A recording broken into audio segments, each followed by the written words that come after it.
it's my pleasure to introduce Larry tonight.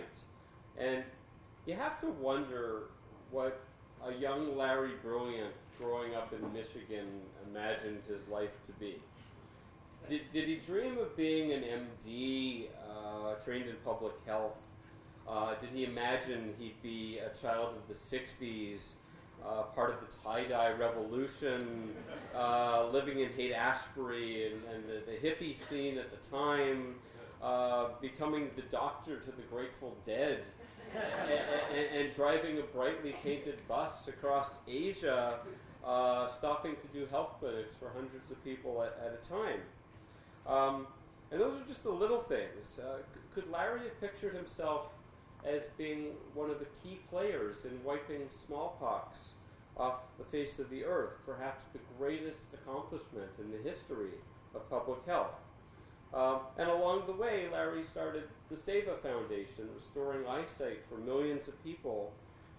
He became the first person to run Google.org, Google's charitable arm, which has done many wonderful things.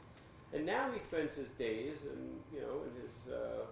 after all of this, thinking only about the biggest problems in the world, about nuclear weapons and Iran and pandemics and the Middle East, and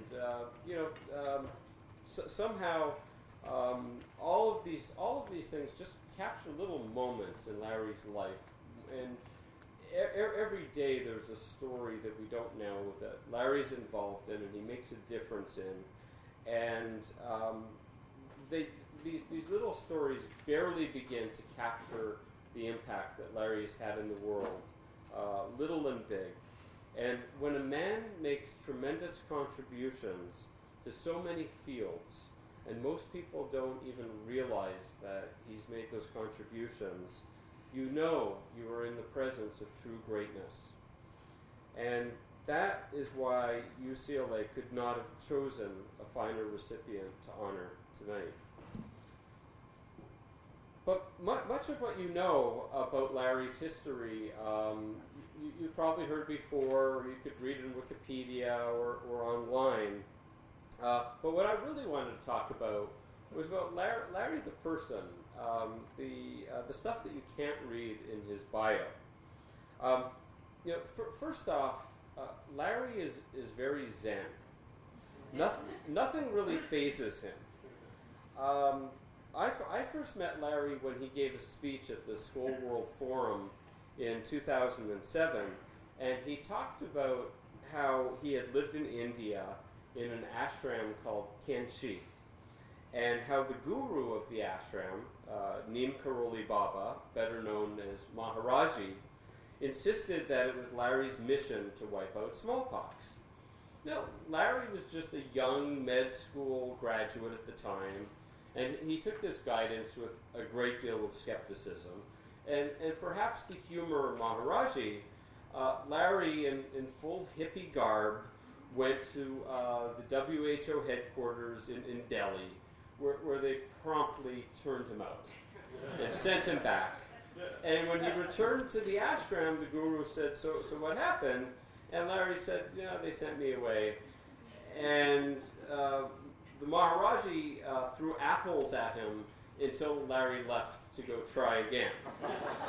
And so he went back to Delhi, and these weren't easy trips. These were, day-long plus trips over harrowing roads, and so he'd go, and the WHO or the UN or whoever he'd meet with, they kept sending him back, and he'd go back to the ashram, and the Maharaji would ask what happened, and Larry would tell him, and Maharaji would start throwing not just apples but rocks, and not just at his head but at other places, and keep sending him back down to Delhi to keep trying.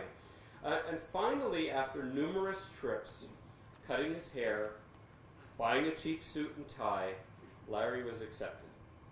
And the rest, as you know, is history. Larry and the work of so many brave volunteers made billions of house calls in the most difficult places on Earth, and for the first time in history, wiped out a killer pandemic.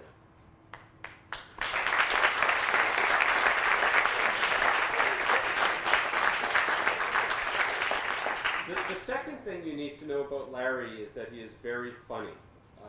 After I had heard his story about Kanchi, I asked Larry if I could go there with him, and a few months later we did. I'll never forget the ride from Delhi to Kanchi.